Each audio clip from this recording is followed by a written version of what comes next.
Testing.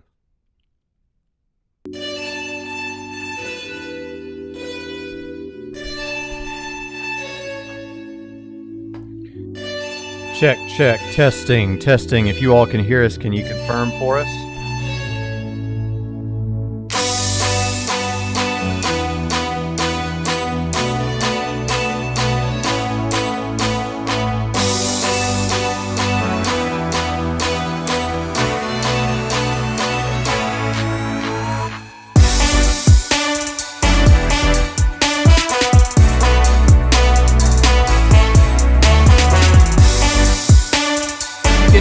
You can hear us. We're a little loud. Oh, yeah.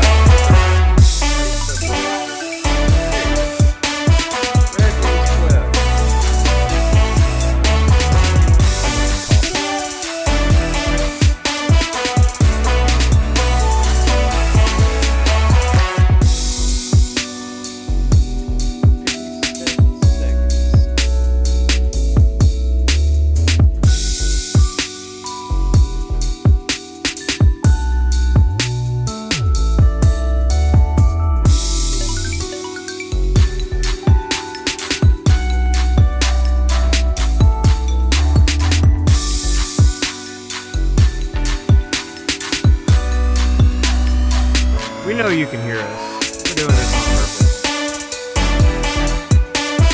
If I'm like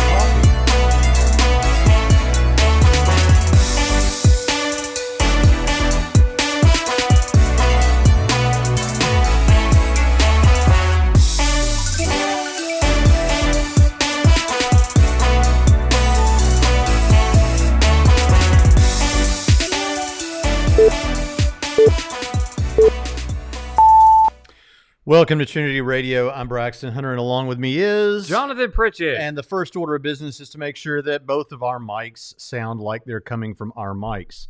So, Pritchett, give a test. Yes, and I also like to thank Robert Geiler for providing this mic that I'm speaking into right now. It matches his mic. Very much appreciated. We love our patrons. Thank you so much for making this possible. But apparently it's not loud enough. More me. Yeah. Indrish says, yeah, it's working. And so, we're still trying to figure out our levels, people. Come on now. Thank you for the help. So glad that you're all here. This is a great starting crowd. And I know that many of you had other live streams you came out of. It's a bit quiet, they say. All right, let's crank it up. Yes. All right. So, not where it clips, but where it's a little bit in the yellow. That's good. That's, folks, I don't know. Some of you probably did not know this about me. Some of you do know, our patrons especially know, that I was in the music world for a little while. So I used to actually make tracks, and I did a lot of engineering with tracks. So you'd think I would know anything about sound stuff, but all of this stuff looks so much different than when I was doing that stuff. Wow. Thank you, Yes. MJ Jackson. MJ Jackson, what a thank you wonderful so guy. much. You do that too much, man. Unbelievable. Thank you. And listen, wanted to say Susan Morales, I'm hoping that I'm pronouncing that right, says she's trying to watch Winger's webinar at the same time. Interestingly, that's got to be she has asked for me and you to come on her show sometime. Oh. So we got to figure out when we can do that. I'm sorry I haven't gotten back to you yet on that, Susan. All right, so today what we're going to do is we're going to take a look at some atheist comedians. Now, we kind of did this the other day because we talked about Russell Brand and Ricky Gervais, but this is several British comedians. I'm not up on my British atheist comedians, so I didn't know who most of those people were. Did you? No. But we do have Bill Maher and Ricky Gervais again in here. So what we're going to do is we're going to walk through those because I actually think, I've said this before, Dr. Pritchett. I can't really look at you while I'm doing this. It's awkward. But I've said this before. I think the comedians oftentimes become kind of the layman's philosophers. Yeah. You know, they speak to little things that are going on, ideas, issues in thought life and things like that you might study at a big, heavy academic level, but they break it down and give it to the layman. And so for that reason, they end up saying some things that open up some issues, particularly in theology and biblical studies, that we can really tear apart and say, wait a minute, we got to clarify this because it's important. So, but it's the delivery system of it that's what you're trying to suggest, I think, that makes it so effective. Yeah. As a vehicle for promoting the, I guess, lack of belief or whatever they're claiming these days. I don't know. Yeah. Thank you, Jim Amberg, and happy Friday to you as well. But here's what I like about these comedians, though. I want to say something positive about them first. Do that. They at least are upfront about this God doesn't exist. Because they're making jokes, they may be going further than they might in a debate, but they're not debaters. So the atheists that we're used to dealing with are like, well, I don't know, but you don't either, and all of this other stuff. I just simply lack a belief, and there's not enough evidence. Comedians are more upfront. No, this is stupid. There's no, there's no God exists. They kind of, they're like one rung of the ladder above the YouTube commenters, except funnier. Yeah. Which they're not. Speaking of funny, the unapologetic apologists just gave us $5 and said, Jonathan Pritchett, who is that guy? Why does he even know? What does he even know about anything? Now, what's funny is this Stellman Smith, along with John Dunphy, are known for saying snarky things, sometimes that you might expect an atheist to say. Yeah. Like they'll come in with all the atheist insults before anybody else. But now you just ruin it. No, hold up. Because the other day, this is worth it because this is funny. The other day, I was talking with Michael Icona. I didn't even mention that to you. Did you know that? No. I was talking with Michael Icona on here, and he comes in and he says Braxton got destroyed in his debate with Matt Dillahunty. And Michael Icona didn't know that this guy's a joker and took it so sincerely and was like, well, brother, I don't want to be discourteous to this commenter, but I just don't see that. It was pretty funny. So anyway, let's get to it. So no, it's a fair question though. Jonathan Pritchett, who is that guy? Who is that guy? You've described yourself as the other guy. Yeah. On Trinity Radio. Yeah, the other guy on Trinity Radio. Pine Creek has described you as the dumb sidekick, but everyone else who knows you describes you as the genius. Jonathan Pritchett. I'm the eye candy of Trinity Radio. That much is probably true. Didn't used to be true. Things have changed. All right, we need to get to this because I'm the life coach and health and fitness guy. He brought me some workout equipment just the other day. I've used it now. Yes. I bought him some exercise bands that I've used. All right, let's get to it. So what we have, we can talk about some interesting issues with these comedians here. Now, I'll say this as we go. Let's jump right into it with this guy, and I hope you can hear this. Again, yeah, you can hear it. You heard the music a while ago, so let's jump right into it. I understand that you're a bit of a Dawkins fan. I'm a huge fan. Yeah. What a thrilling thing to have. Did you have a chat with him? I just briefly said hello, but I'm a huge fan of his work. I think, other than, obviously he does the religious thing, which is fascinating. I think most religious people, when you really talk to them, think that all other religions are wrong, and I sort of think they're half right. Yes, because you were kind of semi-religious for a while. I was very religious. I was Catholic growing up. You were? And then I sort of thought, well, if we're all God's children, what's so special about Jesus? Okay, so, this one was interesting because what I wanted to say about this was that, well, first of all, do you have any thoughts? I don't know who that guy is. He lost me at, I'm a big Richard Dawkins fan in the context of a discussion about religion, because a lot of professional philosophers who are atheists, and even some in the scientific community, are actually not Richard Dawkins fans. Yeah. And for good reason. Because to Richard Dawkins' credit, he did make a name for himself in his field first before he branched out. But when he started to branch out, it made a little flare, but then everyone realized, no, wait a minute, this emperor has no clothes on, because he really didn't know what he was talking about. Now, I remember I'm kind of old, but when, 20 some odd years ago, now I don't know, I remember reading The Blind Watchmaker whenever it came out, and that was when I was first getting interested in apologetic stuff, and I was told that was the book. And one of the things that I realized was Richard Dawkins is a pretty good writer, and I could follow what he was saying when he was talking about the process, evolution, and all of that stuff, which I never bought into, still don't buy into it. But when you go read something like The God Delusion, and you understand why so many people take that sort of position that he doesn't know what he's talking about, not just on our side, but on other sides. So when I hear a comedian, it's like, really, this is you. But here's what makes sense to me. So when he said, if we're all God's children, what's so special about Jesus, right? And that demonstrates that Richard Dawkins shouldn't be your role model, because you know as little about any of this stuff as he did, which is odd because you claim to have been a Catholic. Yeah. So, I don't know. I just think that they should do better. One of the things that I've come to realize is that Christians go out of our way a lot more, which means we're smarter and more thoughtful than atheists in this respect, to understand where they're coming from, more so than they try to understand where other people are coming from. And that shows a lack of intellectual curiosity that I find troubling on the part of atheists. Thanks, Steve D. Appreciate that. Now you can say what you want to say. No, I think that's absolutely. Well, the thing is, now one could say about several of these clips. Now, this is actually a kind of a genuine moment. It seems like an interview of some sort is going on. This guy's not. He's throwing in some funny stuff because he's a comedian after all. But he's actually trying to answer questions somewhat, sincerely. But someone could say about several of these things, well, they're comedians. Obviously, they're trying to be funny, so they're not going to go for precision.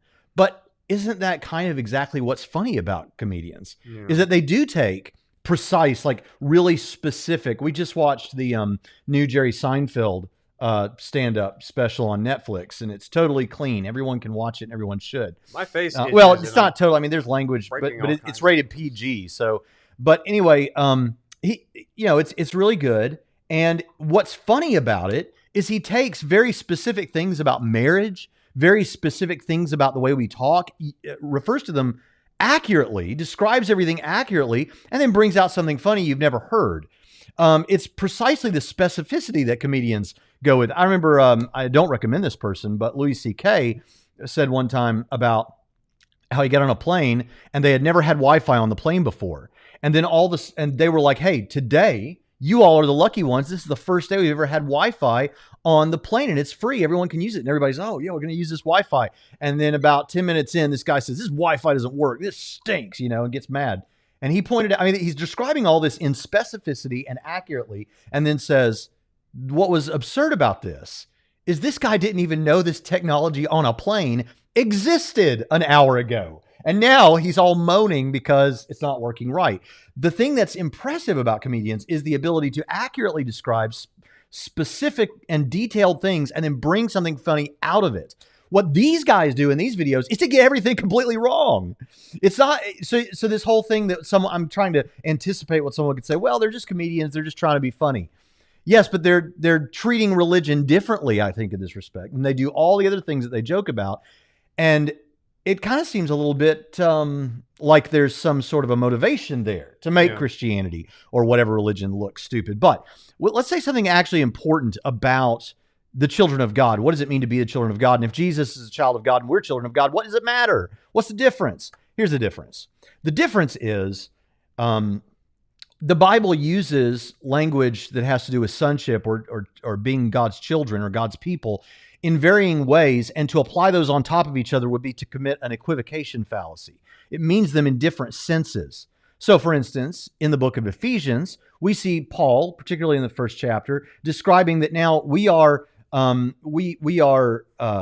I trying to say? We're joint heirs with Christ. Yes. We get all the stuff Jesus gets. We're in Christ now. We are the children of God. We're the elect in that sense. And of course, we don't hold to a Calvinistic understanding of the elect, but even if you do, that still goes. We are the children of God in that very specific salvific sense.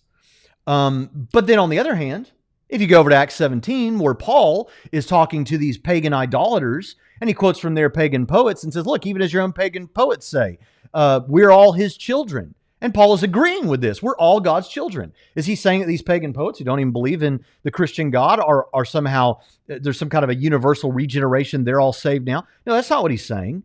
He's using children of God in a different sense there, in the source sense, he is our Genesis. We come from him. And so don't worship these idols that come from you. Worship the one you come from. So it's a completely different sense of children of God. But you can even go beyond the Bible. First, let's with the Bible. The Bible itself gives us ontological distinctions. But even beyond the Bible, what you have, this co-heir language, you have language of right to become sons and daughters of God, right? Mm-hmm.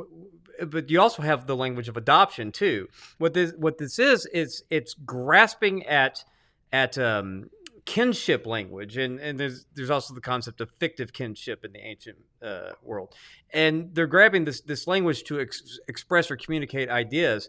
But in those communications, like you mentioned, there are ontological distinctions, because if you read the prologue to John's gospel, you have ontology, which you also have kinship language and patronage language and all that stuff too, but you also have ontological just in the first verse that sets up the ontological distinction of that logos that became flesh versus to as many as received him later on in the same chapter, to them he gave the right to become children of God. Right? So you have that language all there, but there's clear ontological distinctions. So if you just read John 1, you'd never ask that question, right? So there's that. But even outside of the Bible, in the ancient world and in the modern world, we're used to kinship language. I mean, and we're used to ontological distinctions that we make in the context of any literature or in the context of any conversation. If my biological brother, if my brother Chad, he's actually adopted, but if my brother Chad was here,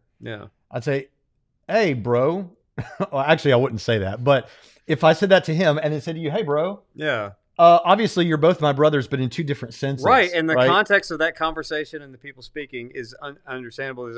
There's a, like with my younger brother Gary or my older brother Raymond, if I call them my brother, there's a ontology there that's different than calling you my brother or when I call any fellow. And that stuff's kind of obvious, but even just reading in the first chapter of John's Gospel and not knowing anything about kinship and fictive kinship and all of that other stuff, you'd still see the ontological distinctions of how this logos, Jesus person, is different in the sense of being the Son of God. Right, and to that point, so everyone is a child of God. Right. Christians are the children of God, and Jesus is a child of God. All are true in slightly differing senses. Now, there's overlap. Right. At places, but all true. But I'm just saying, if you read it, you're not confused. And then when you get 2 chapters later in John's Gospel, where it says he sent his one and only Son, you're not, after talking about everyone who receives Jesus becomes children of God, you're not confused. So a comment like that is a throwaway line that's so banal. So it's ridiculous but you can get away with it because people don't think, right? But I also want to address a comment that the Star Wars apologist put up earlier. He said he doesn't know about that, Jonathan. I think both sides could do a little bit better. Put that up there. Don't know. He was now go easy. I like Star Wars apologists. I like him too, but I'm sorry. His lack of knowledge about this isn't my lack of knowledge about this. Okay, no, both sides. The atheist side can do better. Period. Well, on what? I'm missing. On understanding each other's positions and understanding things. Oh. No, I'm sorry. This is not even close. Our side understands your stuff and material better than you guys. He's a Christian. Our side understands this stuff better than the atheists understand our stuff. Yeah. I'm not trying to be rude. I want to clarify that just because you don't know about that doesn't mean I made a false statement. It is obvious to most people that but let's say that you're right. Let's say that they do understand our positions as well as we understand theirs. Then they have a different problem. They have a problem that goes to the question their integrity and their character, because then they're intentionally misrepresenting us if they understand our position as well as we understand theirs. And that's a moral issue. That's a deficiency in their character, because they come off as if they have no clue what we're saying compared to the fact that we can follow along with what they're saying.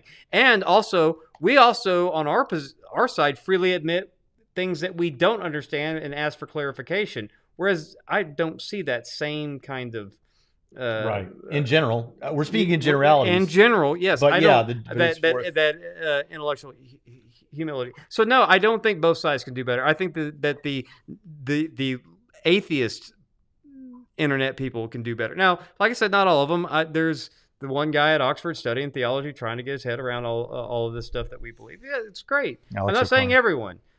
I hate having to disclaim. If I say atheists in general, just accept the fact that we can make disclaimers, because disclaiming everything so as not to offend is childish. We're adults here. Anyway. Well, all right. So, Jovan Milik says, what if atheists say that there are many interpretations and denominations, therefore Christianity is false or something? So I have heard this, but and you characterize it right, because it's not clear what they're trying to say, but it's false or something about captures it. Yeah. But it's actually missing, they're actually missing a premise there. Like if we were trying to put this into a syllogism to make an argument, they're actually missing a premise here. What if atheists say that there are many interpretations and denominations, and then they would need to say something else, something I think like, and a God who is all-knowing and all-loving would clarify this for everyone, and since he doesn't, therefore Christianity is, something like that. Yeah. I think would be more what they're trying to say. But yeah, what we would say there is, this speaks to, first of all, I was actually having a conversation or having a talk on Twitter, going back. What do you do on Twitter? Do you have a talk? Do you have a conversation? I was having a posting war in the gutter that is Twitter today. And Matt Dillahunty, of all people, says that I made a boneheaded comment on this very point. Because I was and I did this on a show we did together recently, where I was trying to juxtapose the fact that atheists will sometimes say things like, well, I'm a free thinker now. I'm not a Christian anymore, where I'm forced to believe this one thing. And then at the same time, they'll say Christians believe all kind of so many different things. Yeah. And it's like, pick one, But so he said that was a boneheaded comment. And I got into a conversation about this issue. But the thing about it is, what I told him is, no, it could well be that the God that you don't believe in, but you think what the God that you don't think exists, that you think if he did exist, what he would do better than we know what he would do. Right. So weird. That God would give us all the answers. I guess your teacher gave you all the answers to the test in class, right? What are you laughing at? I'm laughing at the Star Wars apologist. What did he say? Yeah. Fair enough, Jonathan. I don't see you as being. See, this is the problem when people don't use their real names. When they use stuff like that, I don't know who they're apologizing. You thought that was an atheist. Yeah, because they're the only ones that usually argue with me. But I like Star Wars apologists. Awesome, because he doesn't get, he's not but then he took a shot at me to make it even, so it's a balanced. Yeah, well, yeah. But you've got Bosk on your picture there, and he's bald too, so yeah, that's Bosk. Star Wars apologist. See, I tried. Now, before we get back to the show, this is why our shows run long, not because we're late in flowers and we put people into a stupor, but because we get off topic. But speaking of Star Wars apologists, I actually thought that Braxton would be a good Star Wars apologist. Before I came to work at Trinity, you should know that I challenged Braxton Hunter to a debate on the theological substance of Star Wars versus Lord of the Rings, and I wanted him to take the Star Wars position because I thought it was just what's a better franchise. No.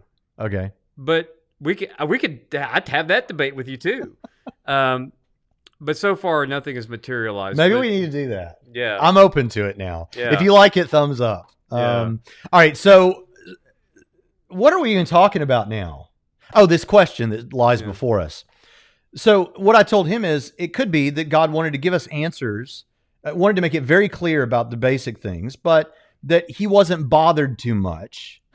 That there would be things we would have to use reason and work things out and be like Bereans and search the scripture and, all these kind of things to try and use the mind that God gave us and worship him that way. And that we would come because of our free will and because of, our flawed reasoning, that we would come to differing secondary doctrinal issues, I don't think is the end of the world. Now, when people have then taken those secondary doctrinal issues and killed other people over them, that's just sin. That's just wickedness. Yeah, all right. But I don't think there's a problem there. And secondly, it simply doesn't follow that if there are different denominations and different Christians believe different things, therefore Christianity is false or God doesn't exist. Yeah, that's just absurd. You know what else doesn't follow from that? What? That God isn't clear. Right. It could just that be doesn't even follow from Yeah. the fact that there's different interpretations and denominations and so forth. Yeah. But here's the thing: when you look at the differences come in from the process of theology. This is why, and this is not popular in some circles, but smart people will get what I'm saying. Okay. Okay. But some Christians go, whenever and just have whatever hissy fits when I say this. Look, the Bible is not a systematic theology book. Okay, the Bible is largely narrative, poetry, wisdom literature, troubleshooting literature, in the epistles, which aren't even technically epistles. Most of them are speeches with an epistolary prescriptum, and sometimes a postscript smacked on them. Okay, so the Bible's not a theology textbook like a Wayne Grudem systematic theology. Okay, now I can disagree with you. You've read every word in that Bible. I've read every word in that Bible.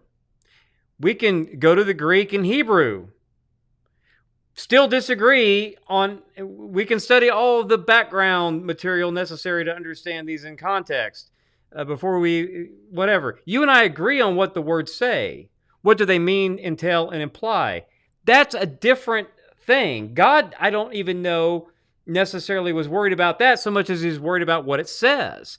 And you and I agree 100% on what it says. Yeah. We differ on certain perspectives of theology of what it means or what we think it entails or what we think it implies, which is why I've come to the conclusion that people throw hissy fits about. The Bible is absolutely useless in settling theology debates because I agree. Useless? Yes, because I agree with you every word that it says. But the second you say a word about what you think it means versus what I think it means, the Bible begs the question on both sides. So now you have a question-begging object of discussion.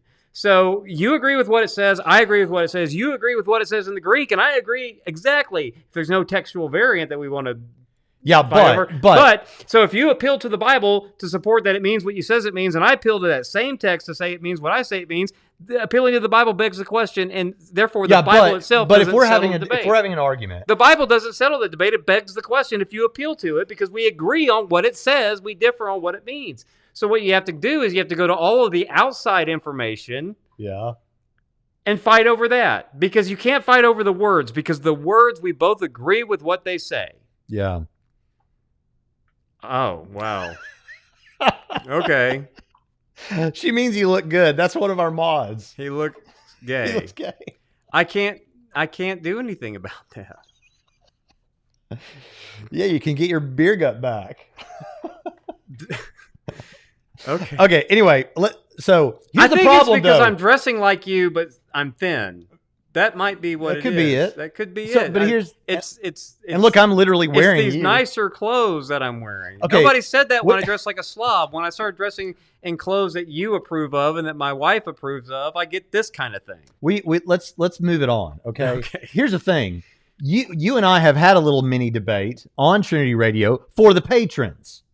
That you can go look. We argued about tongues and the nature of tongues, remember? Yes. And when we did that, you and I both were lobbing scripture at each other. Right. Now, you may think that just makes your point, but you believed all these same things prior to doing that, and you still did it. Because here's what could happen, is you could say something, and I could be, but Jonathan, you never thought about this passage combined with this passage. You never thought of that before. Let me explain it to you. And when I put it together, you go, oh, crap. You were right all along, Braxton. No, because I will agree with you what it says there, and I will agree with you with what it says there, but I'll still differ with what you think each proof text. And then you just get into proof texting all day long, which is no way to debate either.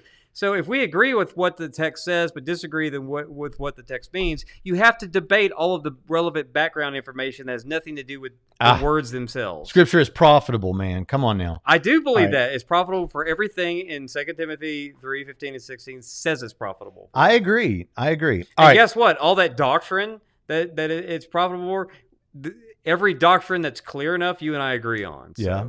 And so does all historic orthodoxy. Yeah. All right, so let's get on with this. So we haven't even got past the first thing yet, but I have to say, this is much more interesting. What does it mean? What do you mean? What does it mean to say? What do you mean that Jesus is a child of God? Free airtime. Jesus is a child of God. I don't mind. He's my friend and he's my colleague. He owes me some chin-ups. Let me do this, okay, Jonathan? Okay. Jesus is a child of God in a very specific sense. In fact, in the Daniel 7 Son of Man sense. And I have this from Mike Lycona's book, that Jesus viewed himself as God's eschatological agent. That means God's special agent to bring about the kingdom. The figure through whom the kingdom of God was coming is also widely recognized by biblical scholars and amply attested in the sources. By the way, I have this as a note. By the way, I consulted Mike, who's a close friend and one of the top 3 resurrection scholars on the planet, and he assured me that there is almost universal consensus on this among critical scholars. Maher notes that Jesus' preaching of the kingdom is found in Mark, Q, M, and indirectly in L, and John appears in multiple literary forms, prayer, eschatological sayings, and beatitudes. And I have a whole bunch more on this. The Daniel 7 sense of being the Son of Man is to be the God's child to bring about the kingdom, the God's agent to bring out the kingdom. So you have 3 different senses. Jesus is the child of God. Christians are children of God, and everyone is a child of God, but in different senses. All right, so we got done with one. I've only got 5 clips. Yes. And apparently it's a darn good thing. Now, somebody asked, are you calling God a poor teacher? No, I'm calling us poor students on secondary and tertiary issues. But here's another thing, though. This is why I don't do theology debates much anymore. Because, look, number one, and this bothers people about me, is that I'm ecumenical. So you are very ecumenical. Ecumenical. Look at me. I'm doing the Leighton Flowers thing now, butchering words. I've been in quarantine too long. That bothers people. But for me, it's 1 Bible, 2 Testaments, 3 creeds, 4 councils, and the consensus of the first 5 centuries, and everything else is ideas that don't even really. You can argue about them; they're interesting. I believe a lot of things beyond that myself, but I'm not fighting about them. Don't care. Hunter Bailey asks, "Do I believe in the Q source?" Trinity Radio. Why are you asks? Do you? What? Yeah, I believe in the Q source. I don't know.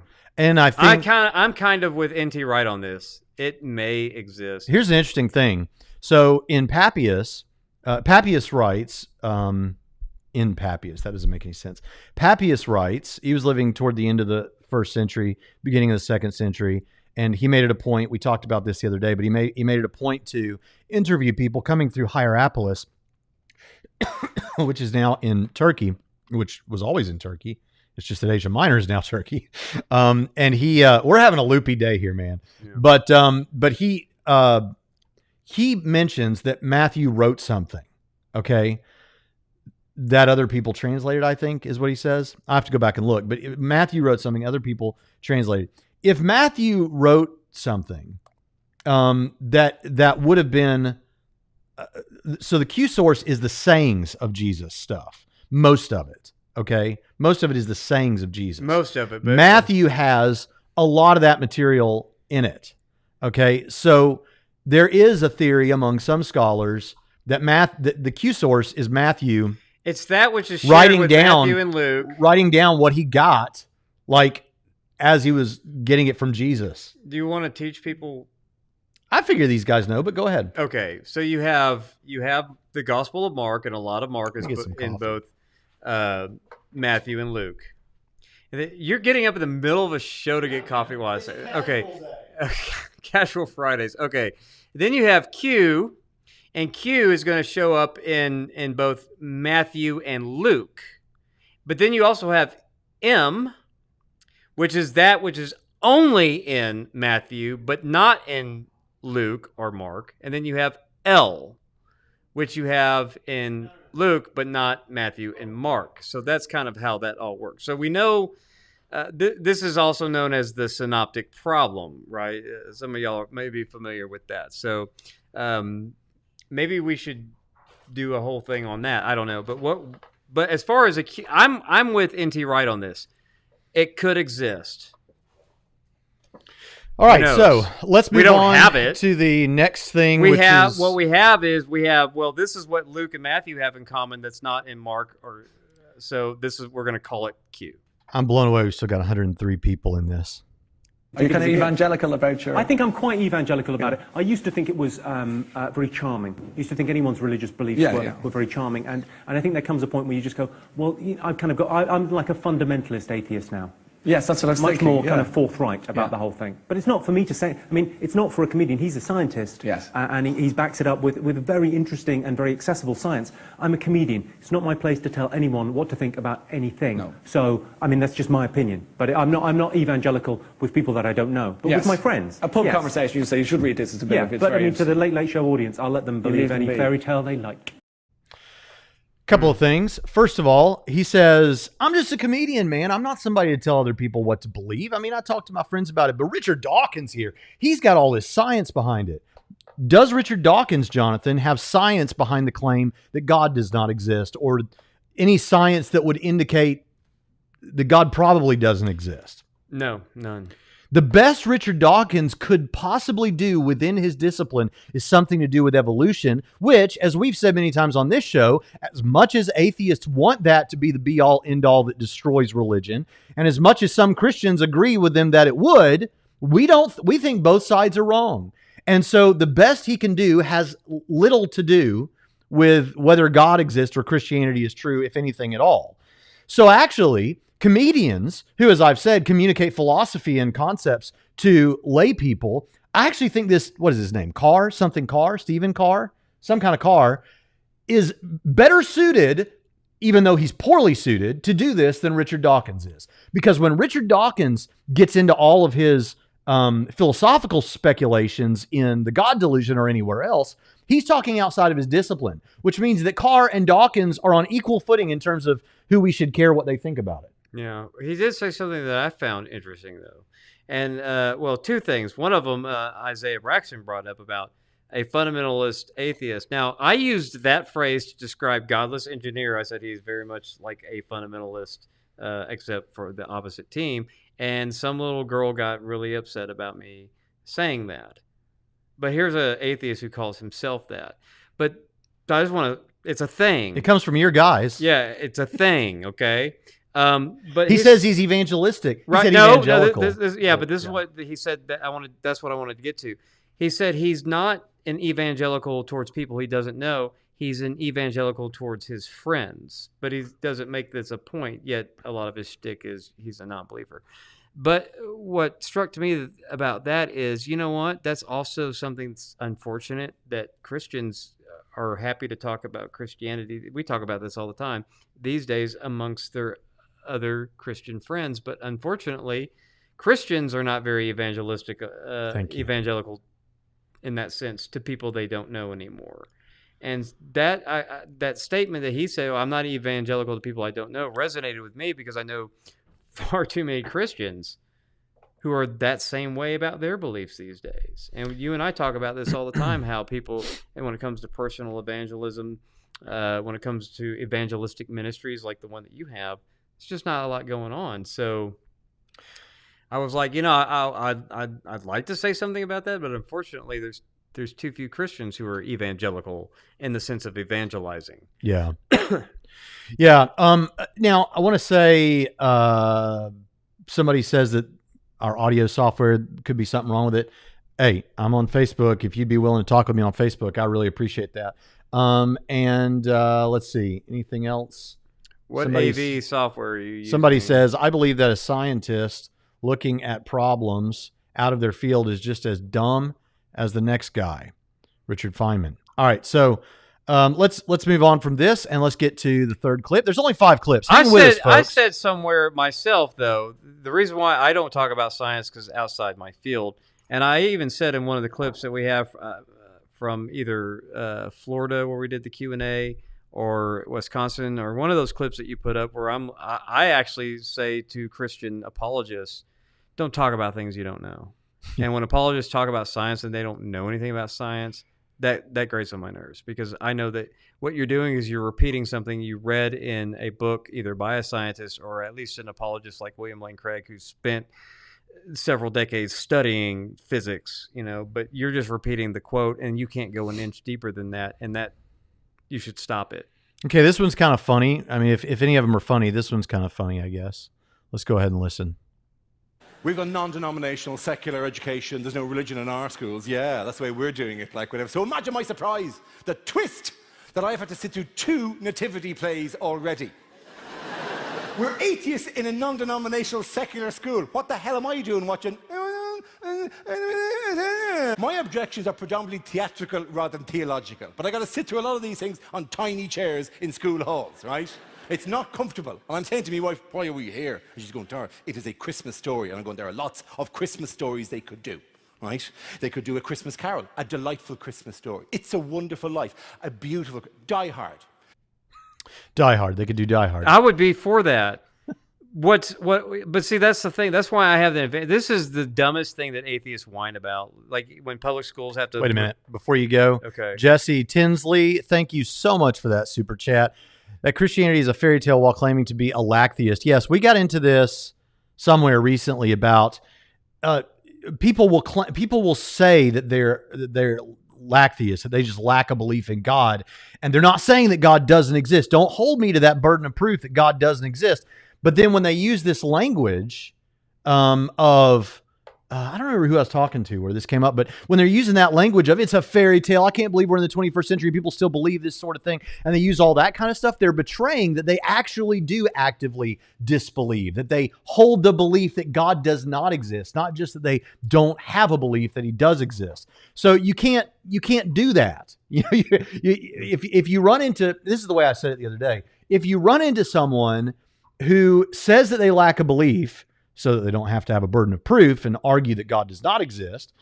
And they go around saying it's a fairy tale and using all this kind of nonsense language, then you can point that out to them. See, if you're such a person, you can join us at the big grown-ups table. You can join us at the grown-ups table in one of two ways. One way is to go ahead and use your mockery, and we're fine with that, so long as you're willing to shoulder your burden of proof and pony up to the table and argue that God does not exist. Okay, that's one way you can sit at the grown-ups table. The other way is to drop all of that nonsense. It's like Santa Claus. It's like the Tooth Fairy, blah, blah, blah. We've heard all of that. Listen, this is how I talk when you're around. You're rubbing off on me. But you got to drop all that, because that's telling me you actively believe that he does not exist.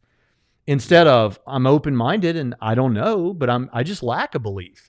You understand? That's pretty important, I think. Put the comment up there, scroll up a little bit. I disagree that a layman can't make a claim about science. That's not what I said.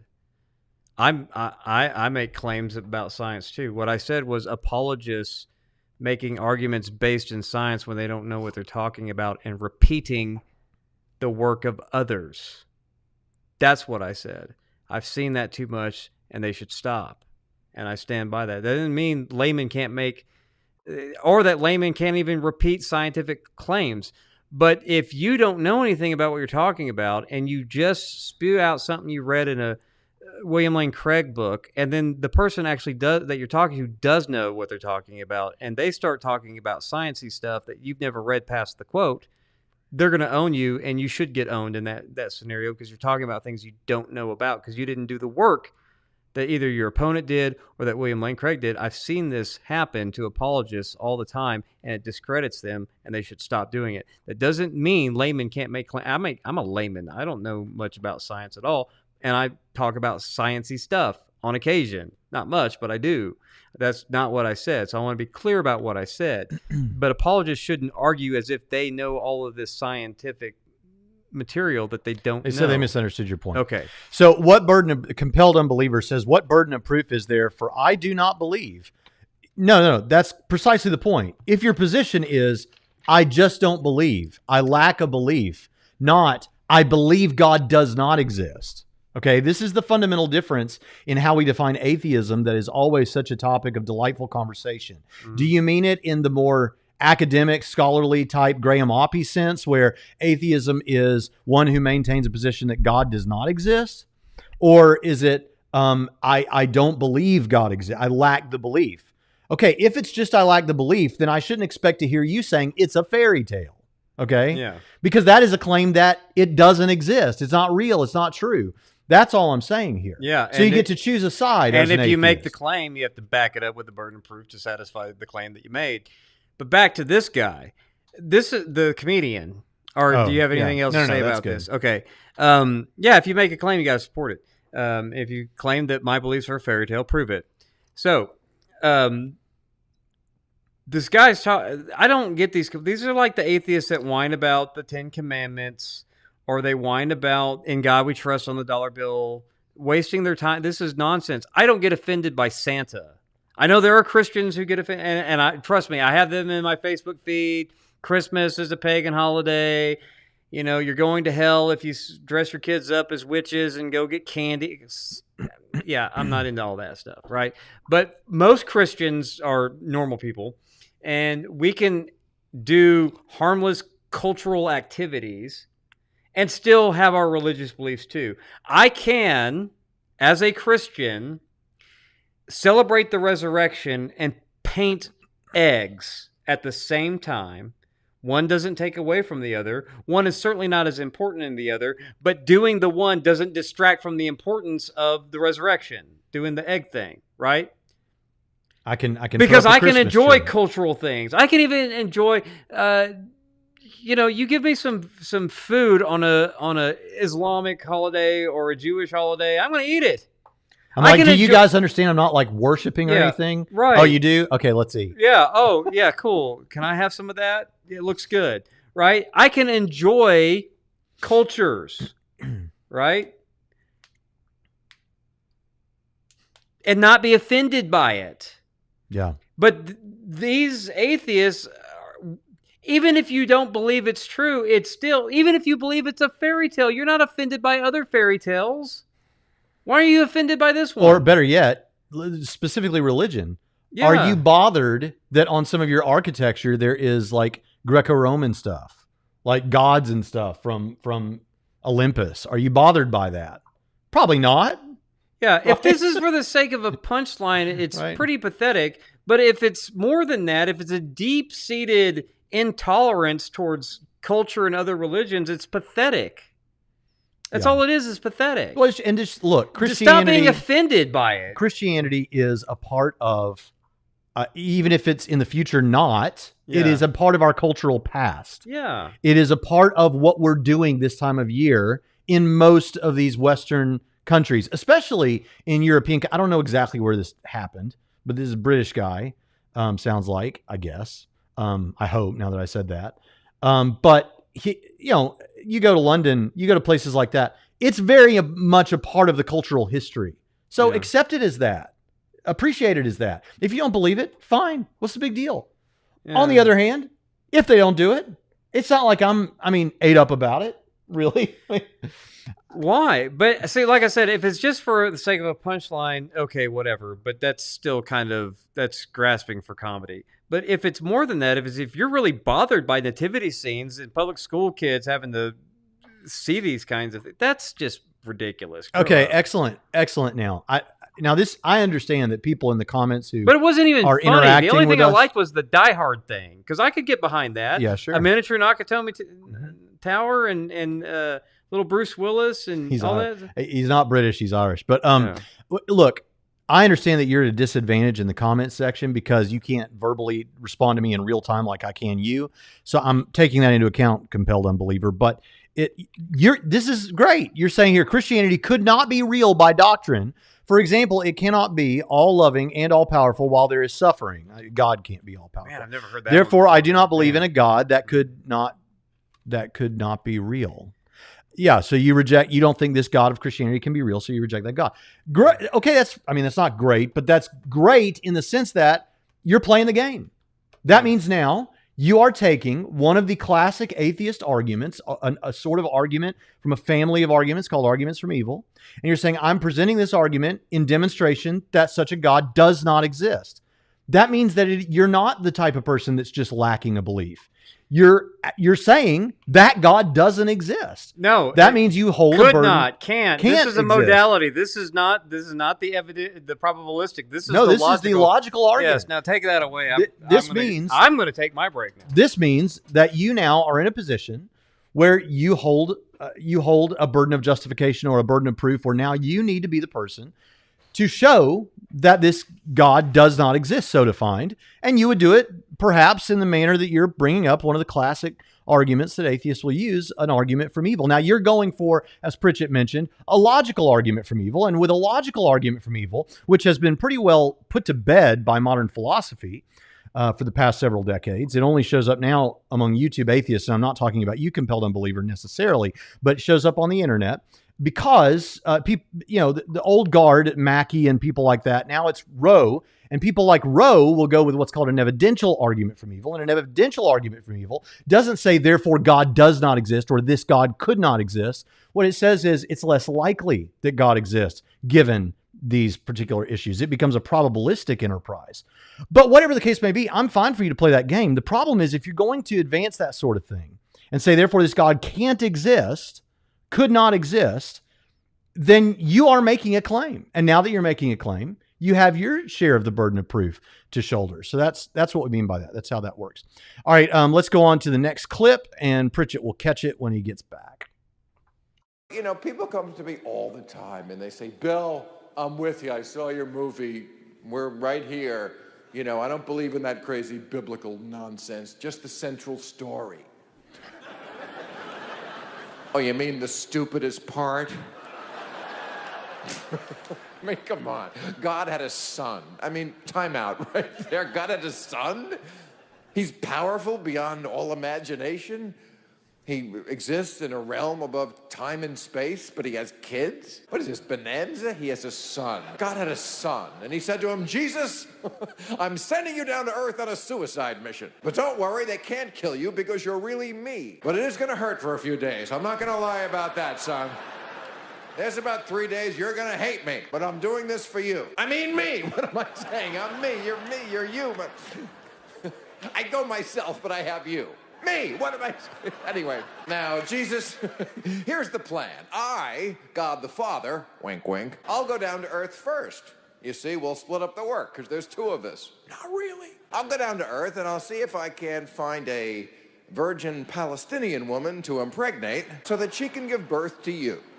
I mean me! What am I saying? One of the silliest stories I've ever heard, but I don't mean to offend. All right, so there's Bill Maher, and Bill Maher is... Did you set him straight on the other thing while I was going? Yes. Well, we talked about it, and he says, I did make the case, such a God is impossible. Where do we go now? Well, where we would go now is you need to lay out your argument from evil in a... well, see, if you're laying I'm glad this happened because you need to read Professional Atheists, because professional atheists no longer... I did that. I went through that. See, here's the thing. Hand me that book. Hand me that book. Yep, that one. Yeah. This is by Daniel Howard Snyder, edited by Daniel Howard Snyder. This is a book every atheist should have and every Christian should have. It is a compilation of works by atheists and Christians arguing about the evidential argument from evil, the one that doesn't say, therefore, God could not exist, but just says it's less likely that God exists. So we are going to get back to Maher, but since this is still happening... The problem with the logical argument from evil is that all one has to do is to present a philosophical defeater. And what we mean by a philosophical defeater is any possible explanation. We don't even have to know if it's true, but so long as it's possible, any possible explanation for why an all-powerful, all-loving, all-knowing God would allow certain evils in spite of his being all-knowing, all-loving, and all-powerful. Any possible explanation. We don't even have to know if it's true. Just so long as it's true, your claim that it couldn't be the case fails. That's the nature of a philosophical defeater. Do we have things like that? Sure we do. Just to cut right to the chase, I go with, I like the free will answer. The free will answer says God wanted to create a world that would have love in it, real love. Love the Lord your God, love your neighbor as yourself. But in order to do that, you have to have real freedom. But if you give man real freedom, then you have to live with the fact, even if you're God, that they're going to use this freedom for good and for bad.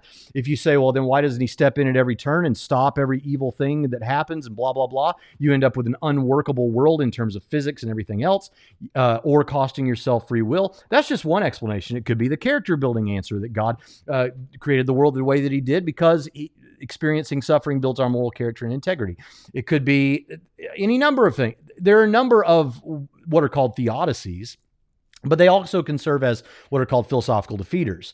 And most of the atheists, if you'll read a book like this that has the top atheists dealing with it at the time of the publication, what they will say is, yeah, because of that, it's just too hairy. In fact, even Mount Dillahunty has said that. So just scrub that one off the page and start with the evidential argument. So I encourage you to do that. Yeah. Bill Maher is not funny anymore. Ever since Politically Incorrect ended and it became Real Time with Bill Maher, he's just gone downhill. Have you not noticed that? Just as a comedian, he's not funny, but this just displays a gross ignorance and misrepresentation, and it didn't even land as funny. You know? Yeah, I mean, the idea. See, he did the thing. This is an equivocation of sorts. And he got the Holy Spirit wrong. It was the Holy Spirit that came upon Mary. It wasn't the Father. I mean, this is just this is. Didn't you even at least read this? Doesn't Linus give this story in the Peanuts Christmas special? I mean, it's not. Well, we can't expect Bill Maher to be the intellectual giant that Linus is. But here's the thing that I want to say about this. I don't know if he covered that bit or not. The Trinity is, so he made the mistake that I think a lot of church people make, honestly, which is to think that like when Jesus was praying to the Father on earth, he's praying to himself because he's the Father and the Father is Jesus. Yeah. This is a misunderstanding of the Orthodox classical understanding of the Trinity.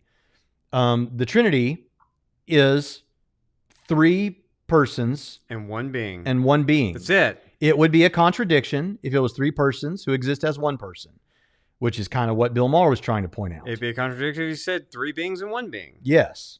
But it's one being, three persons, period. No contradiction there. Yeah. You say, well, but I don't understand that. Okay, well, you're not understanding it does not an argument make. The fact is there are going to be mysteries and things that are difficult to understand. Try to understand quantum superposition and come back to me and tell me it's impossible just because you don't understand it. Right? The thing is, this is, so the classic example, I've said this many times, is a triangle. Each point is a distinct point. Each point is not the same as the other points, but guess what? They all share one essence, triangle, right? So you say, but how does that happen with persons? Well, three persons who exist as one God. He said, but I don't like that or understand that. Well, okay, that's fine. There's a lot of things you don't understand. A lot of things I don't understand. But you know what? That it's mysterious does not mean it's a contradiction. It is mysterious. It's not a contradiction. So, yeah, but when you just butcher the story because you can't even tell the jokes right. I mean, a Christian could probably, or a former Christian. Oh yeah. I love when people quote just me. Because you don't understand it doesn't mean I said something false. The book is The false. Evidential Argument from Evil. It was edited by Daniel Howard Snyder. Yes. Yeah, okay. So check that out. So anyway, Bill Maher. Not funny. We've explained the issue with the Trinity. He also kind of, I think, wants to make a crass joke out of Mary being impregnated. What he said is technically true, except that it's the Holy Spirit. But the way he says it is to leave you with this crass, I think, understanding of. Yeah. And it's not even that much of a stretch to think that as Father, Son, and Spirit, the one being can speak in unity too, and just use a singular pronoun at times in the Bible. I am the Lord your God. And it's not complicated stuff. There's a great debate on this between Chris Date and what was the other guy's name? Dale Tuggy. Yeah. Chris Date, Dale Tuggy. It's been turned now into a book, this debate. Yeah. He's a friend of ours. He's been on the show. And it's fantastic. He didn't use some of the analogies for the Trinity that he did send us ahead of time to see what we thought about it. I wish he had because they're fantastic. And maybe in the future we'll get him on. Compelled unbelief. We're not trying to prove the existence of the Trinity. We're trying to explain the Trinity from within the Christian worldview. That's a simple categorical error.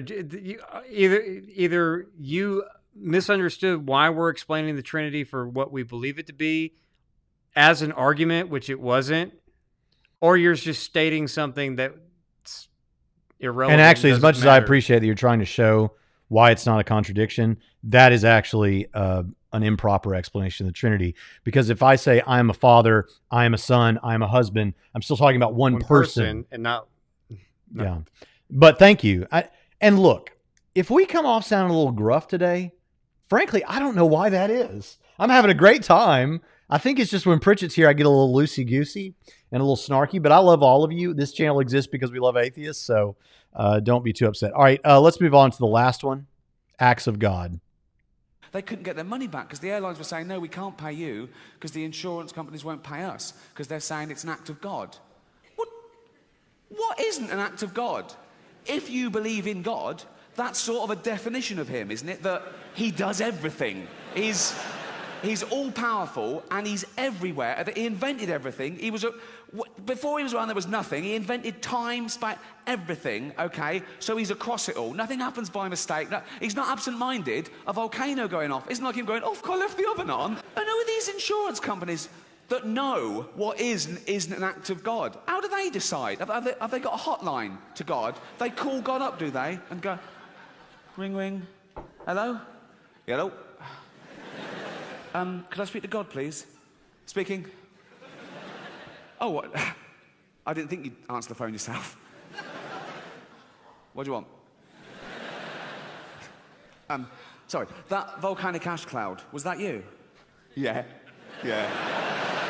Oh, yeah, that was an act of me, all right? So I shouldn't pay out. Don't fucking pay a penny, son, no. Oh, jeez. Finally, okay, that's funny. That is funny. Finally, he is funny.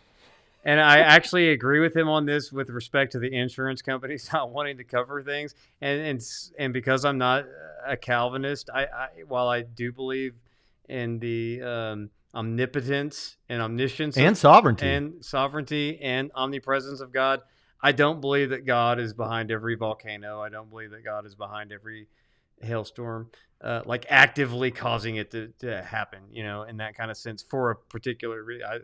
I just believe that God created laws, and sometimes there are natural disasters that God isn't punishing us for things that no prophet ever told us why. Yeah. So because of that, I find that humor funny, and I actually agree with him that insurance companies try to jerk us over on things they don't want to pay for after we've paid them all that money. But yeah.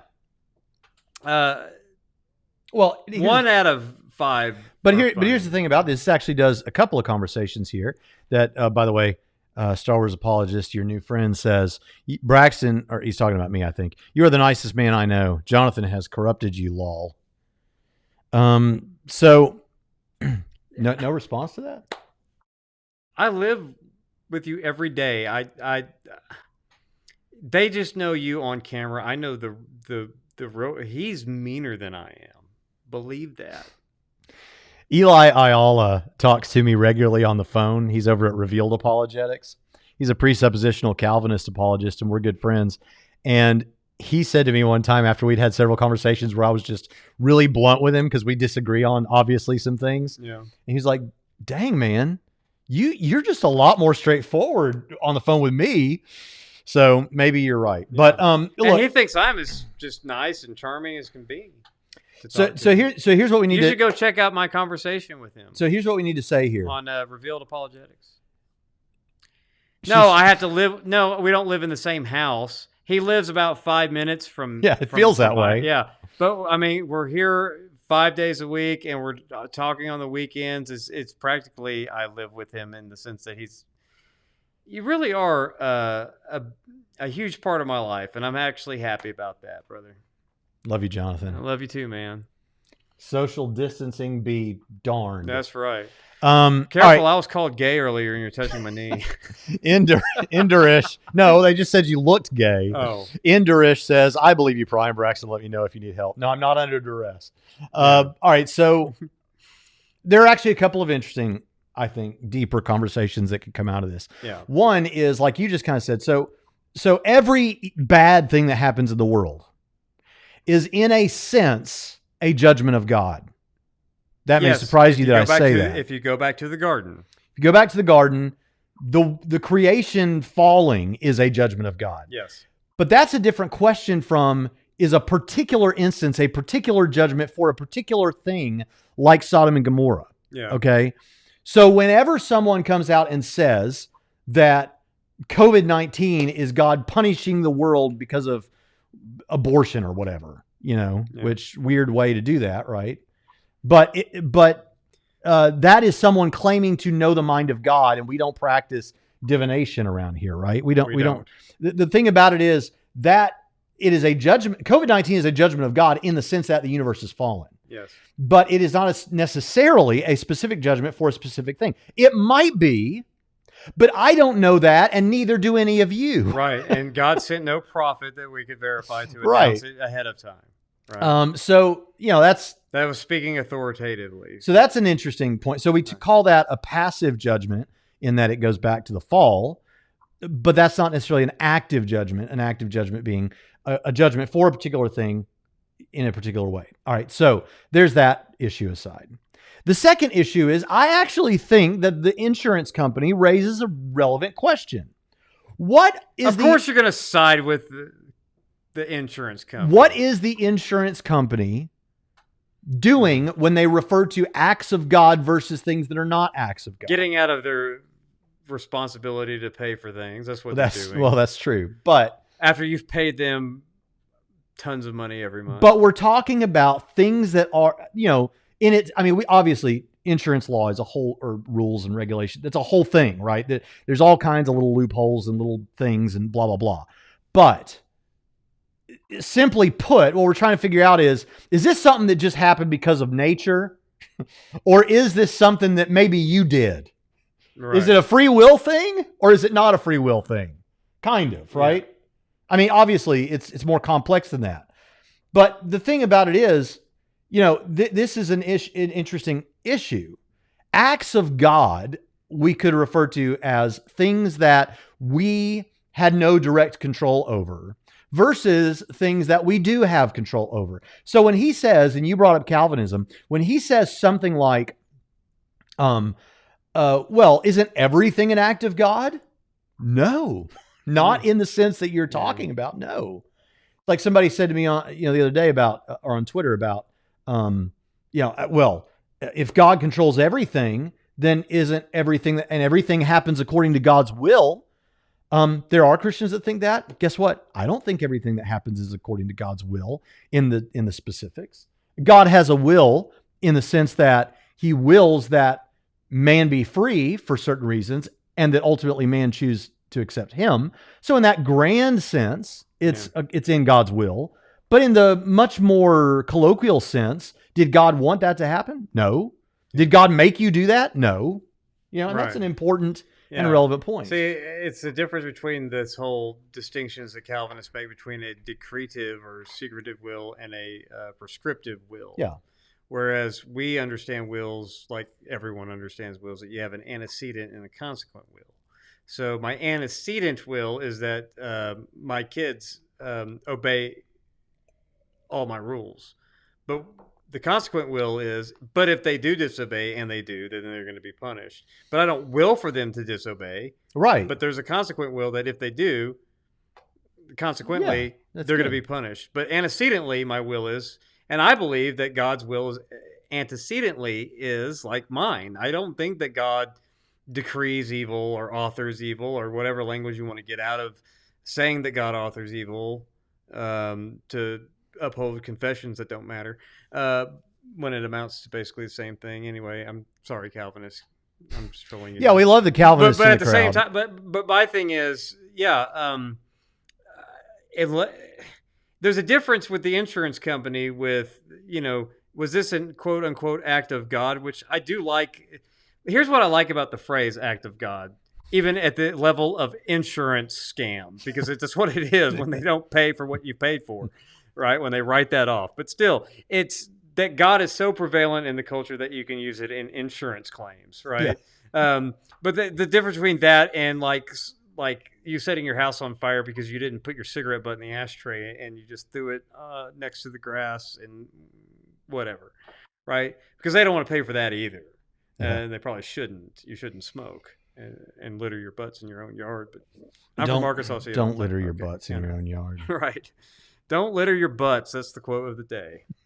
We've gotten a lot of good T-shirt ideas out of Yeah. this. So, but yeah, I mean, now if you are a Calvinist though, okay, and everything is a direct. Now, I mean, I know secondary causes or whatever, right? But I mean, but everything is ultimately an act of God. Then Gervais has a point here, right? Mm-hmm. But you can't call up God, right? So even the Calvinists would agree with me that you should still be able to call up the insurance and make them cover acts that God does. Yeah. So somebody brought up Isaiah 45:7. I form light and create darkness. I make peace and create evil. Evil there is raw. It's just calamity. That's why almost every translation says calamity. Right. The King James says evil. Right. It's interesting. Well, the word, that's what it means, but what it doesn't mean is moral wickedness. Right. Right. It just means chaos. Evil in the sense of the problem of but evil. You can use the same word in Hebrew for that kind of evil, but that's not what it means. And you know that by its own context, right? Talking about bringing disaster and judgment and all of that kind of stuff. Now, God's not doing morally wicked things by bringing judgment, right? But you got to understand that the semantic range is wide for Hebrew because it didn't have a lot of words. This is a fight that I get in with Dr. Elliott around here, right? He thinks that Hebrew is easier because it has fewer words to learn than Greek.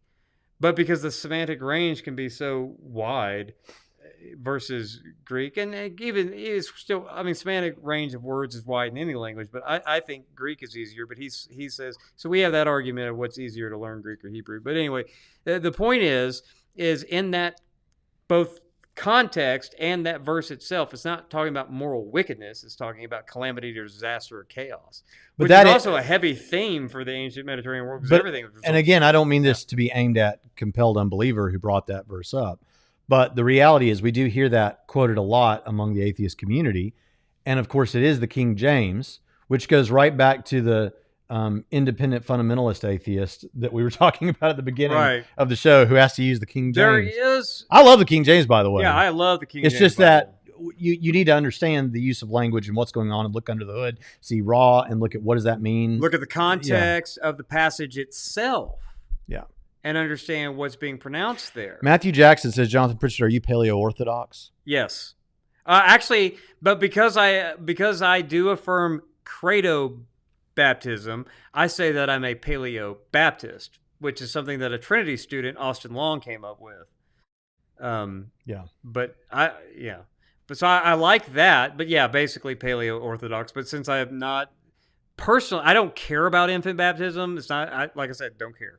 Linguist Amo says Hebrew was easier not a for thing me. I'm going to argue about, but because I am Baptist, I will make the distinction that I Paleo-Orthodox Baptist or Paleo-Baptist as opposed to Paleo-Orthodox. At least people think that I affirm Paleo-Baptism, which I don't, even though I don't care if other people do.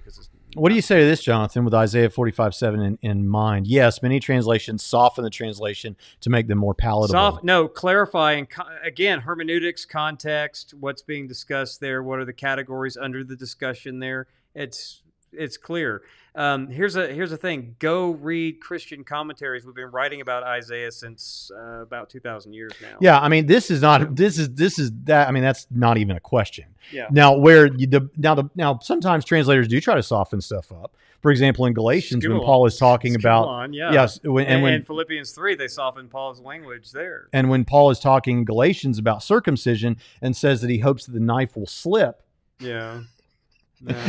We try to soften that kind of stuff up, but this is not okay. Paul was a hothead when he was younger. But Galatians was. But when we Paul don't was soften younger. Everything. I mean, Ezekiel chapter 23 will make your grandmother blush. So yeah, we covered that on this show one time. Yeah. It doesn't make us blush. Anyway. All right. So we've come to kind of the end of this. Anybody want to tag us and say anything? I always say questions, but that sounds like self-aggrandizing. Like, bring me your questions. I'll answer them all. Pritchett will. I'll answer the easy ones. Yeah. But I don't know. I'm not seeing anybody tagging anything. But listen, as we begin to head toward closing out, I do want to say these ones that we kind of do together here are fun. They're a little more casual than some of what we do. And man, I really have fun with it, and I hope you do too. And it looks especially like live. Yeah, we the go live off the ones. rails. Our recorded ones are pretty polished, but these. But you know what? I was listening back to the one we did the other day when Shane and Q and everybody were in the chat. Yeah. That was a blast, man. And I think to listen to it's kind of fun too. But anyway, really had fun with you all today. Yep. How do you combat mocking? How do you combat mocking, Kenneth? I don't think it's shut up over here yet. Yeah. I say you mock back. Okay, Pritchett says you mock There's back. plenty to mock back. We've said this time and time again. Mockery is okay as long as it's backed with substance. If you have no substance, then you're a sophist. And who cares about your mockery? You're just trying to entertain and dazzle with nothing there. I'm not as good at it as Pritchett is. So what I do is call it out. I'll be like, okay, that's some wonderful mockery. You're very good at that. Problem is there's nothing that stands behind that mockery. Right. So if I can get you to drop that rhetoric for just a minute, do you have anything? And sometimes. But if you're giving fact after fact and argument after argument, and then you throw mockery in there, that's fine. Yeah. That's what you do back. You give facts and mockery. Tatiana says, you hit 7,000 subs. Yes. Thank you all for that. Yeah. I appreciate that so much. And the thing about it, I need to say this. Recently, I don't think you're supposed to be eligible for the YouTube memberships where you can like become a member of the channel until you get to like 30,000 subs. But I think they're trying it out on certain people who have a good like view to sub relationship. That's my guess, because we do. And we have it now. You'll see that right here on the video. It says join it says join down there next to subscribe. Well, here's my thing on that. One question there at the bottom of the screen. I haven't said anything about that yet, but I want to say something about it. And it is that we would prefer that if you want to financially support what we're doing here, that you do that through Patreon at patreon.com/TrinityRadio, because YouTube does take a substantial amount of what you give in their memberships. Okay. But if you want I wish I could show them. If you want the little emojis, I've got little emojis of my head and Pritchett's head, being like cartoon emojis where we're making all the facial expressions. You can get that. Also, the longer you join, you have a different color Trinity Radio logo, the little TR. So if you want that, you can give $1 or something and get that. Okay. But if you're giving to give to us really, then we prefer you do that at Patreon. But thank you so much, everyone that gives anything at all ever. We really appreciate that. So, all right, what, Pritchett? There was a question about somebody asked if Scripture can be used when correcting cults. Yes and no. So Mormons are going to say that the Bible is useful insofar as it was properly interpreted, and then that becomes a moving target of what was properly translated. Sorry. And that becomes a moving target. So they're just, if they don't like what Scripture, well, yeah, but the Book of Mormon and that part right there wasn't translated properly. So Scripture is just a moving target with Mormons. Okay, with Jehovah's Witnesses, well, if you look at the translation of the New World Translation, you go to something like John 1:1. They have a different translation. So what good does it do us to argue with them over John 1:1 when their English translation has a different thing in there altogether? So yes and no, use it insofar as you can, but you can still use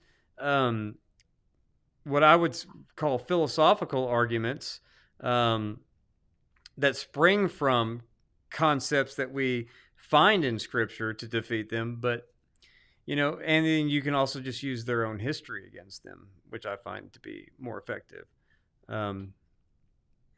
So Compelled Unbeliever says a couple of things here. Says I should have a discussion with Shannon. I have had a discussion with Shannon on her show. And says, I'm disappointed that the arguments from Scripture it does not mean what it says. Wrong. That was no argument that was given here. So how can you be disappointed in something that was never argued? We're saying it does mean what it says. It just doesn't necessarily mean what you thought when you read it in the King James Version English translation. It means what a Jewish individual, a Hebrew, would have thought it meant when they read it in the original language. And fortunately, we have all kinds of resources to get back to what that was. Oh, and by the way, I never said that theology can't. You should get your theology from Scripture. What I'm saying is, when you debate theology with someone else, you're appealing to the same Scripture that you both affirm and believe is inspired and inerrant. And you agree with exactly with what the words on the page say. So when you're arguing with, if I'm arguing with Braxton about eternal security, he's going to look at a passage in Hebrews 6. I'm going to look at a passage. We're going to read the words. We can read them in English. We can read them in Greek. We're going to agree with every word that it says and still disagree with what it means. So if we appeal to what it says to say that it proves what we each other think it means, then it just begs the question. So the Bible becomes a question-begging object in the debate, and you have to appeal to something else. And by the way, so that's what I'm saying. Compelled unbeliever. We both get our theology from the text. What we get is different theology on the question of eternal security, and appealing to the same passage where begs the question, because him and I already agree on what the passage says, even though we disagree on what it means. And it's not going to solve anything. And compelled unbeliever, you've interacted with us a lot today, and so we really appreciate that. And I wanted to be clear that the fact that we have pushed back where you've pushed, we still appreciate that you're here, and anyone that shows up here, we appreciate it. That's and thinks right. enough of us to interact. So please don't feel like, if we came off too strong, I apologize. That's not the way we meant to. All right. We're nice. You ever listen to Matt Dillahunty with his call? Isaiah Braxton says, Jonathan, I hope you're doing fine after what happened today. What happened I don't know what happened, today. I'm you good. got called. You said it was said that you looked like gay. Catholics or Calvinists or any other denomination. That must have been. Trinity Radio, your channel is awesome. Thank you. Which other atheists would you like to respond to? We're running out. Mike Winger does a great job of showing how to use Jehovah's Witness version to show good. Yeah, one of the biggest videos on his channel is on Jehovah's Witnesses. And as we speak, I think he's doing a thing on Mormonism. So, yeah, love Mike Winger. In fact, I'll say this. You don't know this, but this video today, I think he thought it needed to be responded to, but he didn't want to respond to it. So he said, here, Jonathan Braxton, y'all can deal with this if you want to. People have been mean to me. Oh, that's what he's going. But people have been mean to me because we love you. Oh, I don't take that as mean. Nobody's been mean to me. Or if they have been mean, I haven't noticed. But I'm so impervious to anything these days. All right. Well, you know what?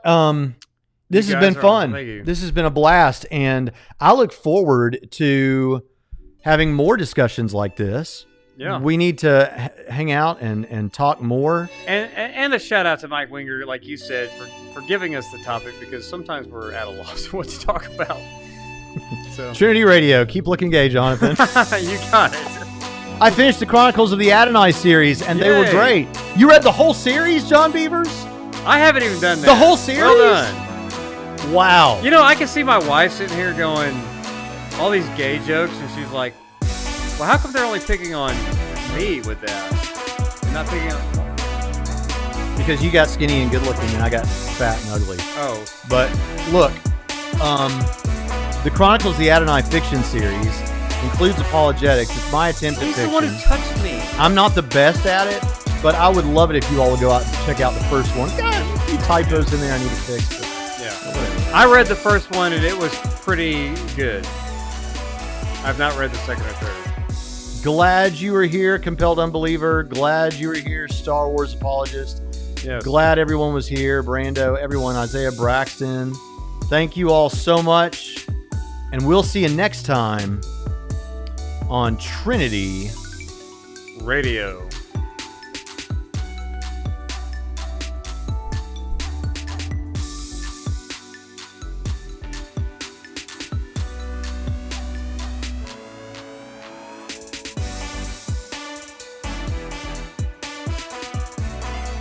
John Beavers, tell me what your kids think about it when they get done with them. I'd really like to know. And hey, the best thing you can do is go leave me some reviews on Amazon, especially on the second and third one. The third one only has like one review on it right now.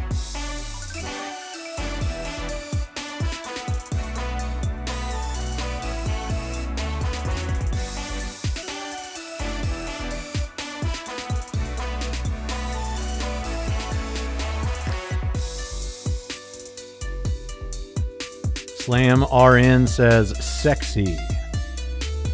Sexy.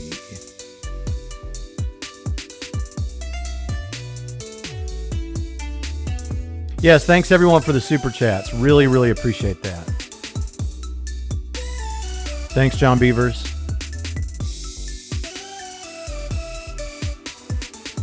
Thanks to the mods, Finding Truth, Slam RN.